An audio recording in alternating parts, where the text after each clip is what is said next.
So, are we ready to Yep. go? If you could just say your name and the organization that you're from. Sure, my name is Chuck Darrell, and I'm with the Minnesota Family Council. And so why are you out here today at this mom rally?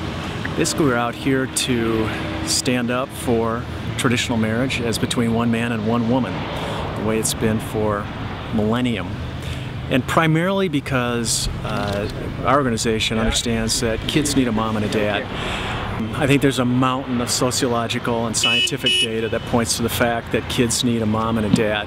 The debate's kind of over.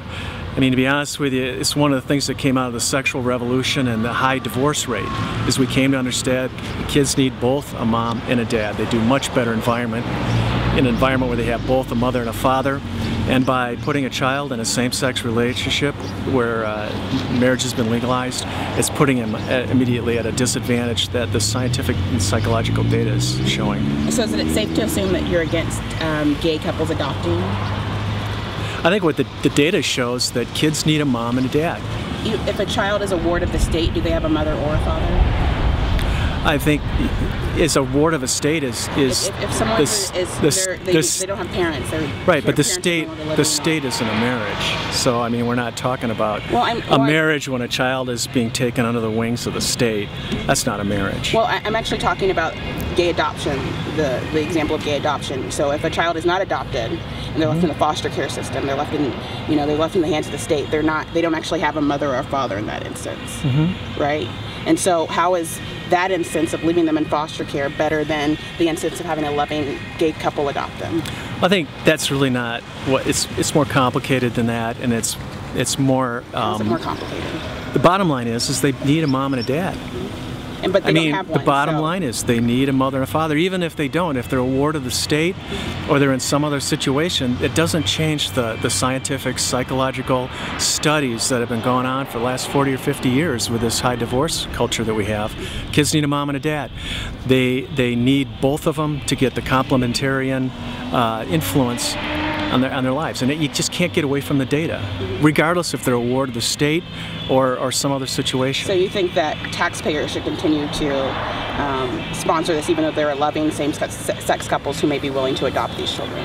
I think that I go back to the scientific data and not what's politically correct or ideology. But it was a study of, I think it was about 565 gay male couples.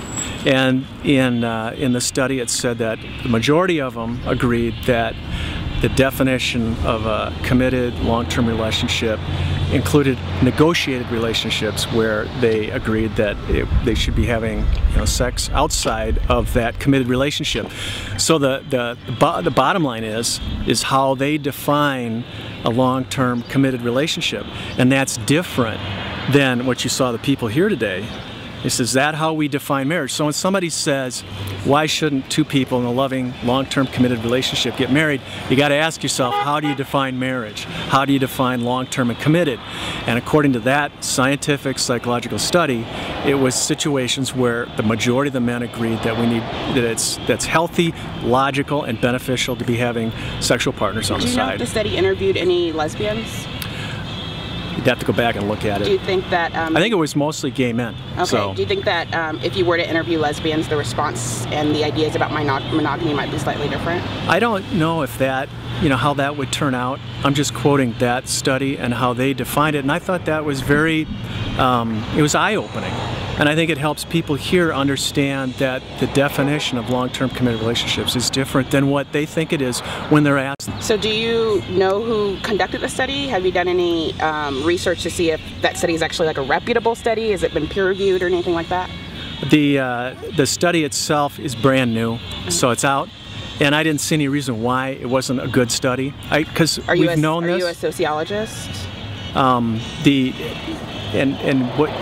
Well, someone that's capable of looking at data and saying whether or not there's an appropriate margin of error. Well, I don't think that you've got to be a sociologist to understand that kids need a mom and a dad. Well, I'm talking about specifically about how gay men feel about the idea of monogamy. I can only go on what the study said, and I was quoting their words. In your mind, what reason would gay men have for not wanting to be in monogamous relationships? Like, what other justification would there be? Probably because I think a lot of men, for men, and we understand this amongst each other, that marriage domesticates us. I think in a lot of cases men will stray if it wasn't for the domesticating environment of marriage. And that's a problem we've got with a lot of divorce and men who step outside of that. The gay man, because it's no different than, lusting after another woman is no different than lusting for another man. But you said one thing that I agree, which is that marriage domesticates heterosexual men. And I'm wondering, it's the same question that I was asking you about gay men earlier that you sort of said you didn't know the answer to. And my question, I guess rephrased in your terms as, could marriage possibly domesticate gay men in the same way that it domesticates heterosexual men? You mean amongst two men? Yes. According to that study, it said no. But I don't know if it's fair to blame marriage between a heterosexual marriage, blame that for the reason why men who are in homosexual relationships say that they need to have sex on the side. Heterosexual marriage. I don't think that's fair. I wasn't saying I wasn't blaming. I was saying, is it possible that in the same way that marriage has done for heterosexual men and domesticating them, encouraging monogamy, and stability in a single monogamous relationship, is it possible that allowing the institution of marriage, giving access to the institution of marriage to gay men, might also lead to more monogamy, more domestication? Like black and white? Is it like black and white? Is it black and white? Is this an either-or kind of question?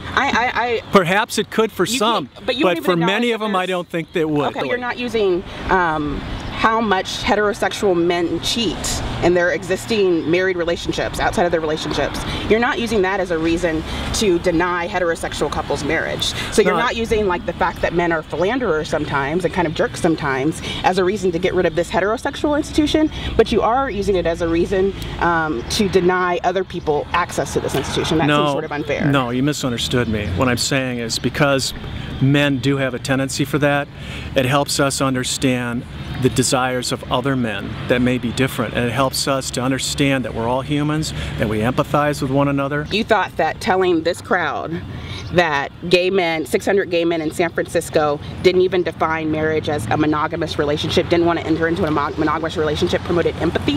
No, what it because I think it promotes the exact opposite. And what it promoted is the question. It was an answer to a question. Don't you think two people in a long-term committed relationship should be allowed to marry? Okay, what do you mean by marriage? What do you mean by long-term committed relationship? And according to that study, the majority of the men said, here's what it is. That they would not want to hold their partner back from being, I don't know my partner's body. But just to play devil's advocate, if I took a study of 600 lesbians in San Francisco from the same area, and they said... Well, now you're changing it to a different study. Okay, well then, let's say... That's the study I was talking about. Okay, well you don't even know the name of the study you were talking about, so... Let's say I pulled another 600 men, and they said that they wanted to enter into loving monogamous relationships. Would that change your opinion about same-sex marriage? Pardon me? If I polled another group of people, another group of gay people, and they said, I really, really, really want to be in a monogamous, loving relationship, I think what I would do is I'd start weighing them. How many exist? How does it stack up? But that might change your mind. Because I don't do it based on ideology or hearsay. You do it on science? We got to go to the psychological studies, the scientific side, what works and what doesn't. Because I also think that causes people to empathize more and less fighting back and forth. So if And I got it. I'm going to call you on this because you said 5 minutes. Okay. Thank you so much for your time. I appreciate it. You too. God bless. Thanks. You too.